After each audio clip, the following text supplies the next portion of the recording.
U našoj zemlji boravila je specijalna izvjestiteljica Ujedinjenih nacija Farida Shaheed. Radila je procjenu osiguravanja prava u oblasti kulture, pristup kulturnoj baštini i omogućavanje sudjelovanja u kulturnom životu svim građanima. U intervjuu za TV1 preporučuje turizam kao glavnu razvojnu industriju. Sa Faridom Shaheed razgovarala Džina Mujkić. You have checked to ensure the rights in the field of culture. What is your report on the situation of cultural rights in Bosnia and Herzegovina?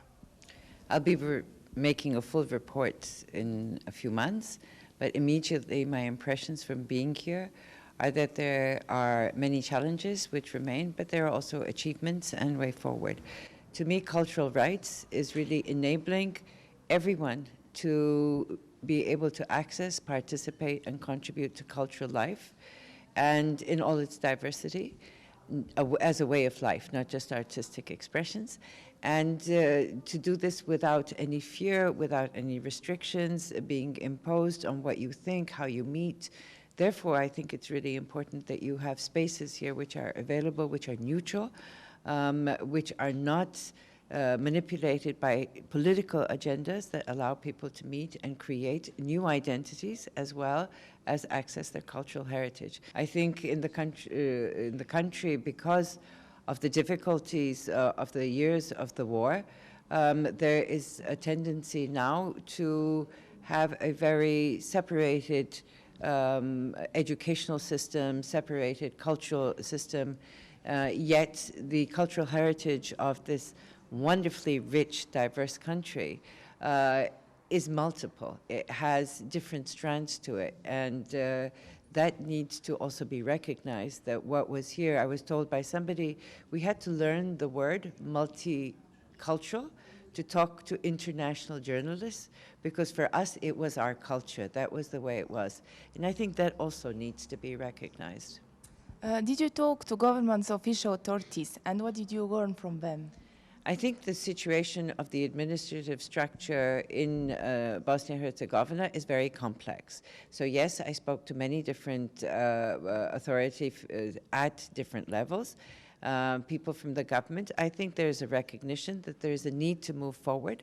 I think some initiatives have been taken which are very positive and which promote cooperation and collaboration on cultural events. I have to say, you know, looking at the richness of the landscape in the country, as well as the cultural heritage in terms of history, this is a country that could have tourism as a very major industry. But for that opportunity to be used, the various parts of government really must sit together and come up with one policy and one brand, which is Bosnia and Herzegovina. And that, I think, is the challenge ahead. What the country should do in the field of culture and cultural activities? I think some of the things that I have identified, I have to say I am very impressed with the enthusiasm, the creativity, and the activism of much of the younger generation, who are challenging the environment in which they have been born and brought up, and they are saying we want a new future in which we are all equal and work together. Those voices of student councils or youth councils need to be recognized, they need to be supported. The process of interaction between student councils across the country really do need to be supported so that you can hear the voice of the future of this country, and they need to be heeded, they need to be paid attention to. I am concerned about the cultural institutions who have had a very difficult situation in terms of their status being uncertain, such as the National Museum. The fact that their staff continues to struggle to ensure that their collections are protected and that they remain open, I think is something to be admired, because many of them do not have sufficient budgets, have not been paid for many months, yet continue because they are devoted to maintaining cultural heritage here in the country. What are your conclusions and observations about this visit?